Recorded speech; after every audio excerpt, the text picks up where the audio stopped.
Olá,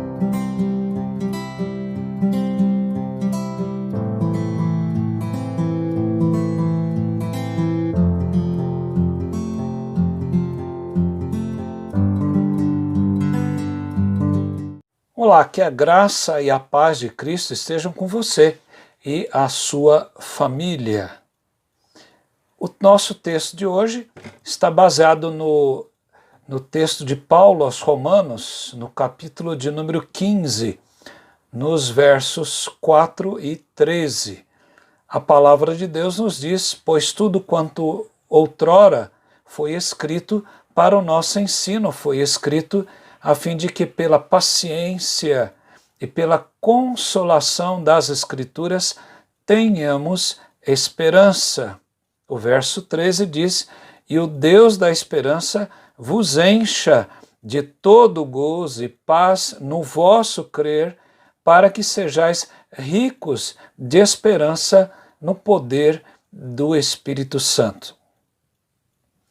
Parece que os dias estão ficando cada vez mais difíceis e cheios de desesperança, quando se focam os olhares para a corrupção, para a agitação das pessoas, para as decisões governamentais, muitas vezes sem saber o que de fato estão fazendo, o coração fica apertado e muitas vezes cheio de decepção, de tristeza.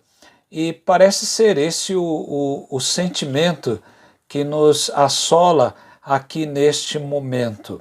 Ora, a esperança para algumas pessoas parece ser algo utópico e realista. E o que pensar e o que fazer nessa hora? A palavra esperança na Bíblia aparece cerca de 100 vezes. No texto bíblico acima, o apóstolo Paulo está fazendo outra oração pelos crentes de Roma, assim como faz no capítulo 15, nos versos 5 e 6, o nosso Deus é apresentado como o Deus da paciência e da consolação. Aqui ele é mencionado como o Deus da esperança. Há três aspectos importantes para nós percebermos como ter esperança neste Deus. Observe primeiramente como Paulo se dirige a Deus, revelando uma oração repleta de nomes, de títulos, de atributos de Deus.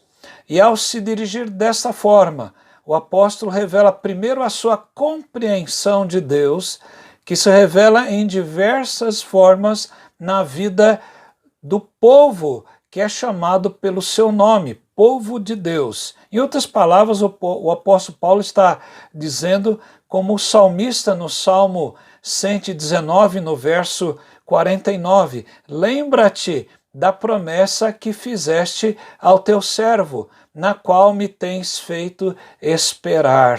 O salmista esperava na promessa de Deus. Ao mesmo tempo, Paulo reconhece que o Deus é o Deus da aliança e ao mesmo tempo ele reconhece que esse Deus é o Deus em que se deve esperar, porque ele vai cumprir as suas promessas. Tal qual o apóstolo Pedro escreveu na sua primeira epístola, capítulo 1, verso 3, ele diz que o nosso Deus nos regenerou, isto é, o Espírito Santo entrou na nossa vida e aplicou a obra e os méritos e o sangue de Cristo no nosso coração.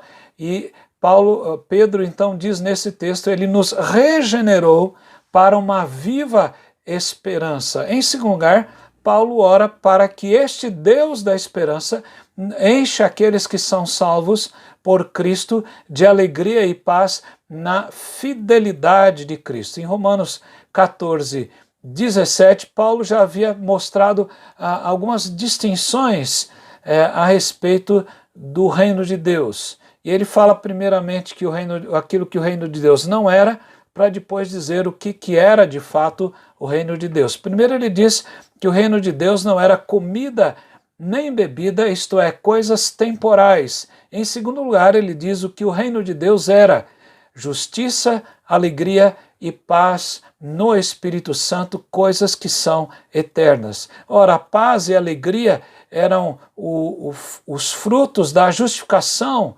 por Cristo, como tal qual está escrito em Romanos capítulo 5, versos 1 e 2. Havendo sido justificados pela fé, temos paz com Deus em nosso Senhor Jesus Cristo. E Paulo assim vai continuando e vai dizendo que a obra no Espírito Santo daquele que crê.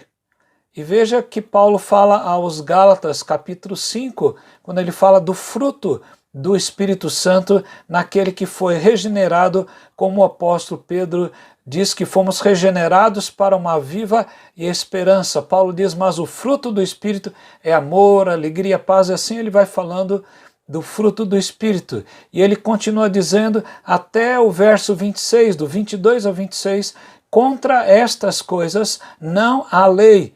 E os que são de Cristo crucificaram a carne, as suas paixões e as suas concupiscências ou os seus desejos.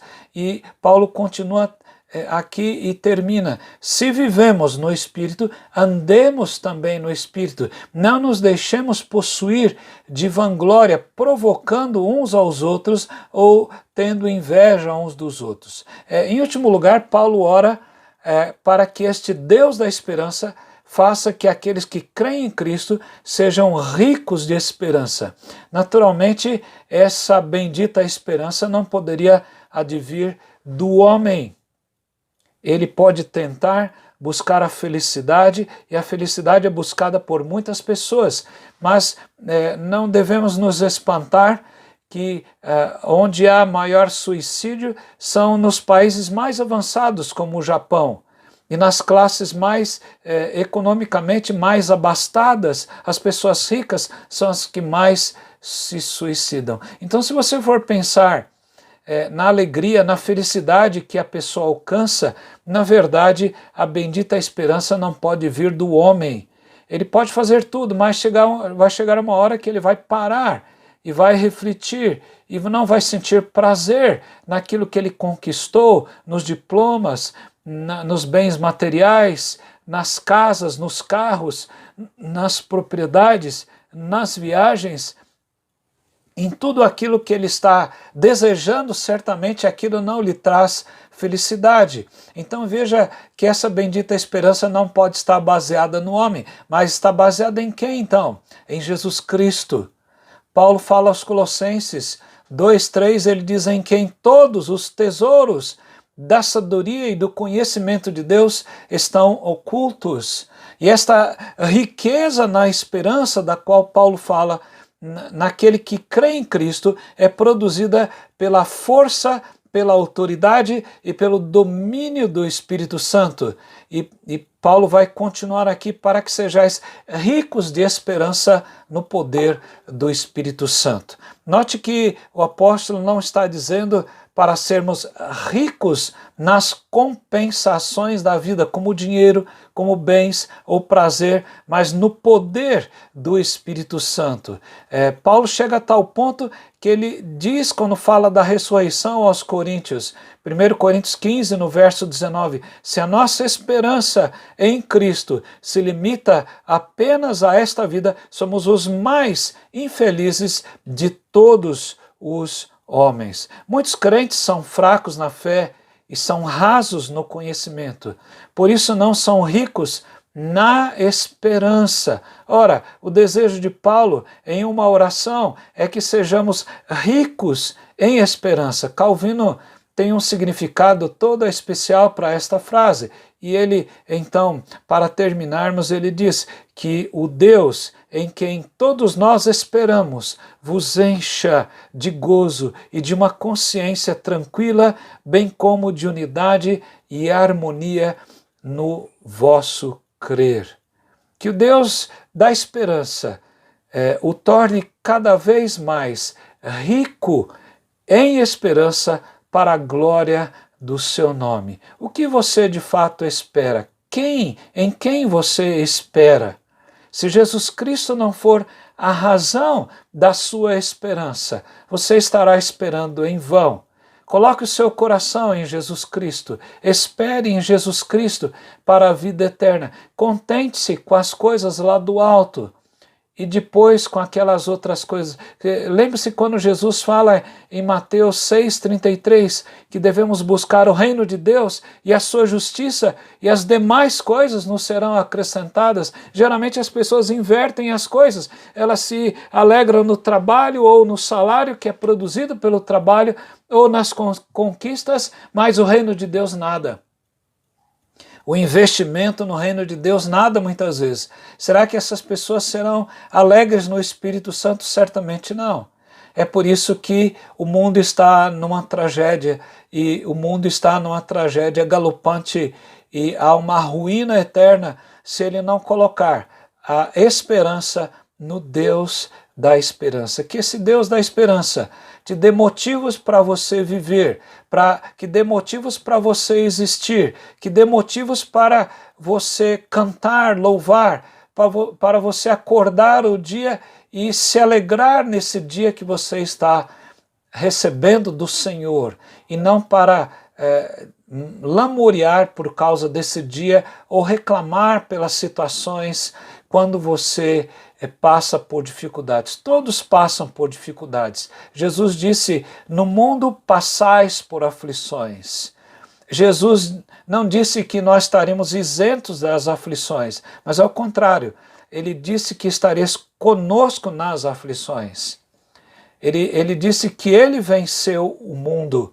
Então nós também podemos vencer o mundo, mas nós temos que ter esperança no Deus da esperança. É isso que nos dá uma linha da vida, é isso que nos faz enxergar, não somente nos dias claros, onde o sol está brilhando, mas mesmo naqueles dias que são anuviados, cheios de nuvens cinzentas, cheios de chuvas, trovões, em que causam medo e desordem. Nós temos alegria em Deus, mesmo nesses dias. Seja o que dias você esteja passando, mas eu convido a crer no Deus da esperança e que Ele enche o seu coração com esta esperança eterna. Creia no Senhor Jesus para a vida eterna. Creia no Senhor Jesus para que você tenha esse Deus da esperança no seu coração. Que Ele o abençoe. Amém.